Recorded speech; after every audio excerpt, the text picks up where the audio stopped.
philosophie et Afrique. La question du rapport entre philosophie et Afrique est une question qui mérite toute notre attention, toute l'attention du chercheur africain et du philosophe africain.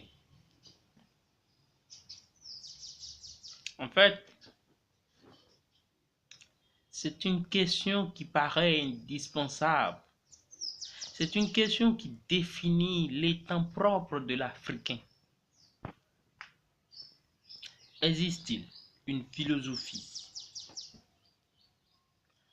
avec l'appellation philosophie africaine ou cela n'est qu'un mythe?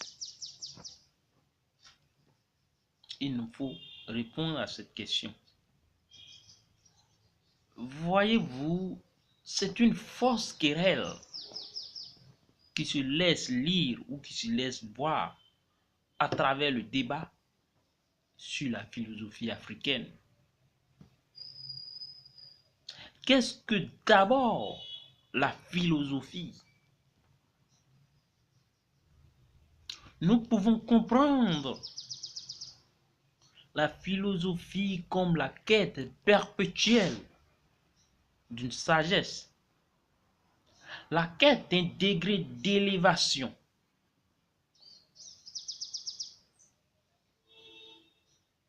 C'est le point entre un A et un D. C'est la position que nous occupons par rapport à une certaine conscience qui aujourd'hui se définit comme étant un passé et qui se présente sous un autre couvert sur le regard que nous projetons vers le futur. C'est une ascendance. Et nous pouvons définir cette philosophie-là comme étant le développement, c'est-à-dire l'ascendance, l'ascension vers un point.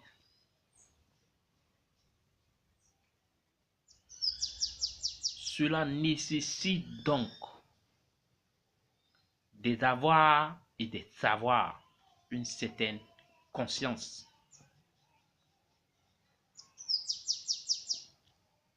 Ainsi définie, nous pouvons dire de la philosophie qu'elle n'est propre à aucune culture.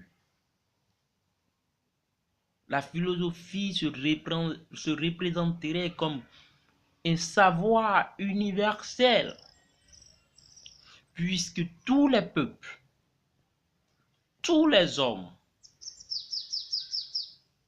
quelle que soit leur nature ou bien leur statut actuel, sont partis d'un point A pour un point B, d'un point B pour un point C. Ils ont gravi un certain échelon. Ils gravissent cette pente-là pour atteindre l'idéal ultime. Cet idéal-là qui est la sagesse. Ils sont en quête de cette sagesse-là. Donc, dans cette mesure, ils sont tous philosophes.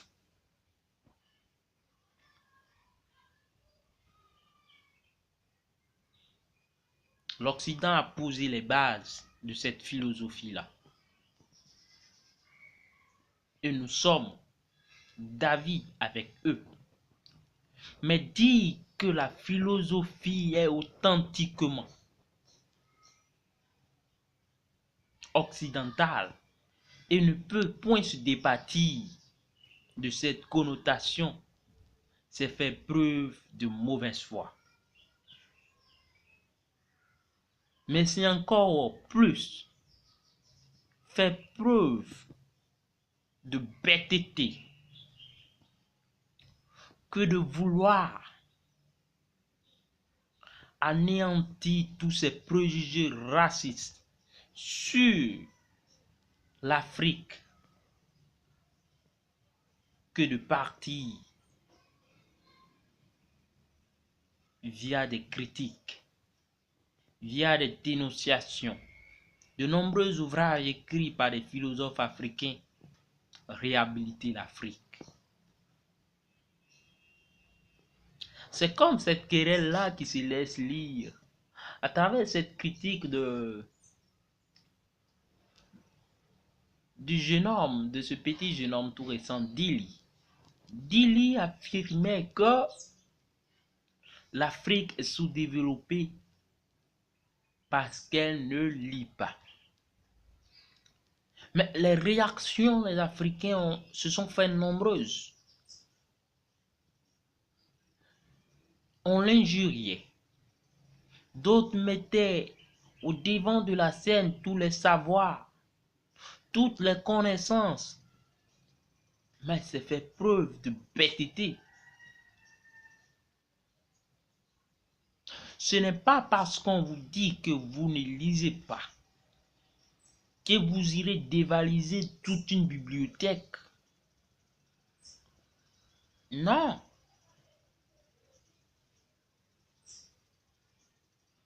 Il le dit pour une raison. L'Afrique ne lit pas.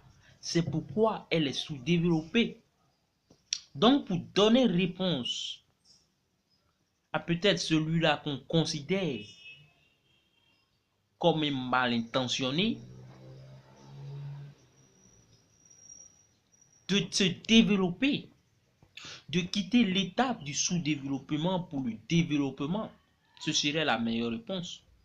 Il ne s'agit pas de venir faire l'historique des savants africains, des créateurs qu'ont connu l'Amérique. Non, la question est tout autre. Il s'agit ici de se développer. C'est cette querelle-là qu'ont eu aussi à faire nos prétendus philosophes, Paulin Outondi, Kagame et autres.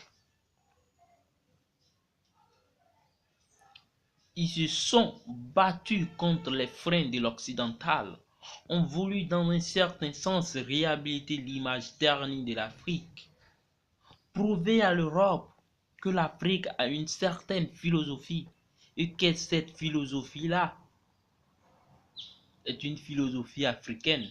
J'appelle philosophie africaine tous les textes écrits par des philosophes africains et jugés par leurs auteurs de philosophie africaine. Paulin Outondi.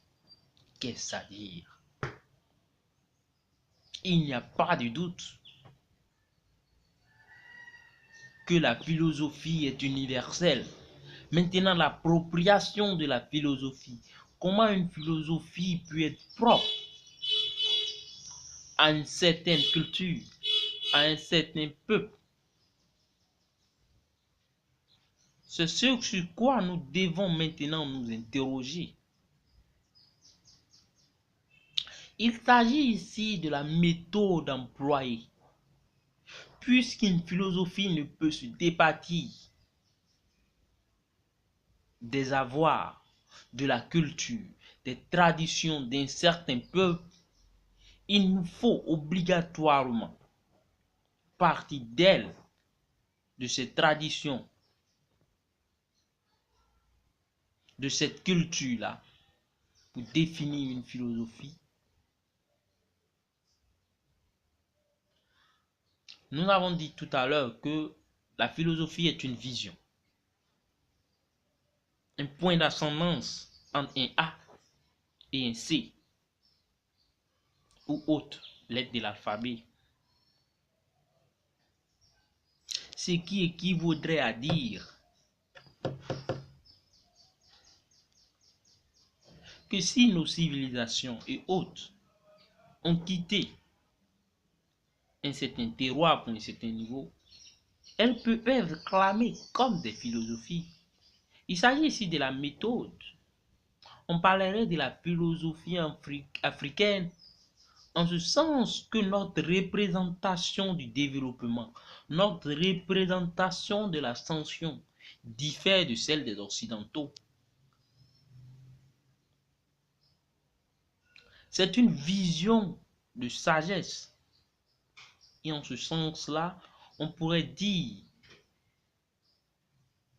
de la philosophie qu'elle peut se revêtir du manteau africain. On parle là de philosophie africaine. Autrement compris, on ne peut parler de philosophie africaine ou de philosophie occidentale. C'est quelque chose d'universel.